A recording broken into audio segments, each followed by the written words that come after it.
Assalamualaikum warahmatullahi wabarakatuh.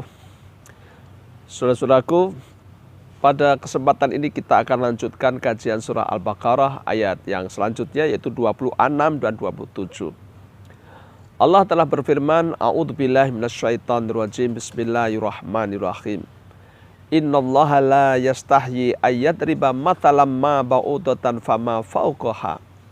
Fa ammal ladina amanu faya'lamuna annahul haqqu mir rabbihim wa ammal ladina kafaru fayaquluna madza aradallahu bihadza mathala yudillu bihi katsira wa yahdi bihi katsira wa ma yudillu bihi illal fasikin alladina yanquduna ahdallahi min ba'di mitsaqih wa yaqta'una ma amarallahu bihi ayyusalla wa yufsiduna fil ard ulaika humul khasirun. Sungguh Allah tidak segan membuat perumpamaan dengan makhluk-makhluknya yang kecil. Dan orang-orang yang kafir akan berkata, apa maksud Allah dengan contoh-contoh binatang-binatang yang kecil? Sementara orang-orang yang beriman, dia akan memahami dengan apa yang Allah buat dengan percontohan-percontohan itu. Yudillu bihi katsira wa yahdi bihi katsira ma yudillu bihi ilal fasikin. Sehingga dengan itu semua akan tersesat sebagian besar manusia, dan dengan contoh itu pula akan ada orang yang mendapatkan hidayah petunjuk Allah Subhanahu wa taala. Wa ma yudillu bihi ilal fasikin, dan tidaklah orang itu yang tersesat kecuali orang-orang yang fasik, yaitu orang-orang yang membuat kerusakan di permukaan bumi. Kaum muslimin rahimakumullah. Contoh-contoh yang kecil seperti lalat, laba-laba seringkali ditertawakan oleh mereka orang-orang Quraisy, orang-orang Makkah kafir. Dia mengatakan bagaimana Tuhan yang Maha Agung membuat percontohan yang kecil. Apa enggak ada contoh yang gede katanya. Sungguh Allah kadang membuat percontohan dengan langit dan bumi yang besar, yang agung. Tapi kadang dengan lalat, dengan laba-laba yang kecil. Karena sesungguhnya semua adalah makhluk Allah. Dan semua memiliki keunikannya masing-masing. Kalau rumit dalam pembuatannya, kadang-kadang juga baik untuk jadikan percontohan. Coba kita lihat sekarang. Orang dunia geger 7 miliar manusia bukan karena binatang yang besar, tapi justru karena binatang yang amat kecil, yaitu corona. Kita lihat bagaimana orang yang berjalan dengan gagah, dia jatuh bukan dengan batu yang besar, justru dengan batu kerikil yang kecil. Dia bisa terjerembab ke dalam tanah. Demikianlah dengan bangsa ini yang besar.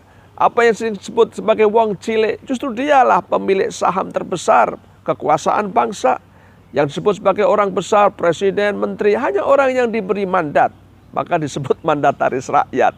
Apa yang disebut dengan MPR, DPR, mereka hanya wakil-wakil. Orang suruhan. Suruhan siapa? Suruhan wong cilik. Itulah orang yang punya saham terbesar terhadap kekuasaan bangsa. Jadi yang namanya kecil, itu seringkali memiliki dampak yang dahsyat dan besar. Dan itu adalah hikmah yang besar yang Allah berikan pada mereka orang yang beriman. Dan tersesatlah orang-orang kafir karena seringkali dia meremehkan yang sekecil-kecil. Sungguh banyak hikmah dari perumpamaan yang Allah berikan pada kita. Banyak ilmu yang bisa kita serap dengan contoh-contoh itu. Maka yudillu bihi katsira wa yahdi bihi katsira ma yudillu bihi ilal fasikin. Orang yang tersesat adalah orang yang fasik. Alladzina yanquduna ahdallahi min ba'di mitsaqih wa yaqta'una ma amarallahu bihi ayyusalla wa yufsiduna fil ard ulaika humul khasirun. Orang dikatakan fasik yaitu orang yang keluar dari kebenaran. Orang yang hanya keluar dari dalam kerusakan itu disebut fasik. Maka tikus itu dikatakan fasik. Fuwaisikah. Kenapa? Karena tikus itu kata orang Arab, dia keluar hanya bikin kerusakan. Nah, orang yang bikin kerusakan siapa? Yaitu orang yang merusak perjanjiannya dengan Allah Subhanahu wa taala. Dulu kita manusia semua sudah janji sama Allah. Alastu bi rabbikum qalu bala syahidna. Apakah kau akan menjadikan aku sebagai Tuhan yang kau sembah? Benar ya Tuhan, saya bersaksi. Tapi setelah sampai di dunia, dia tinggalkan Tuhannya, dia tinggalkan Allah. maka dia telah berbuat kefasikan. Perbuatan fasik adalah akhlak yang paling rendah. Dan akhlak yang paling rendah bukan pemakan bangkai, tapi orang yang tidak lagi menyembah Allah Subhanahu wa taala. Itulah serendah-rendahnya akhlak. Ulaika kal an'am bal hum adall. Itulah perbuatan yang fasik, seperti binatang, bahkan lebih rendah daripada itu. Orang fasik suka memutus silaturahim yang harusnya disambung. Dan mereka banyak berbuat kerusakan di permukaan bumi. Pendek kata kaum muslimin rahimakumullah, orang yang tidak lagi menyembah Allah, orang yang tidak lagi mentaati Rasulullah, orang yang mengabaikan Al-Quran adalah orang-orang sombong yang sungguh dia adalah orang-orang yang mengingkari janji, yang merusak persahabatan. Habu minallah, dia rusak, habu minan nas, dia putuskan, dan dia banyak berbuat kerusakan di permukaan bumi karena mereka hanya mengikuti nafsunya dan tidak ada lagi kebersamaan dengan saudara-saudaranya. Nauzubillah min dalik. Semoga Allah melepaskan kita dari itu semuanya. Allah menggolongkan kita sebagai orang-orang yang beruntung, yang beriman, yang senantiasa mentaati Allah dengan Rasulnya dan mengindahkan Al-Quran dengan semua pelajaran yang ada di dalamnya. Insya Allah. Akhir kalam wabillahi taufiq wal hidayah. Wassalamualaikum warahmatullahi wabarakatuh.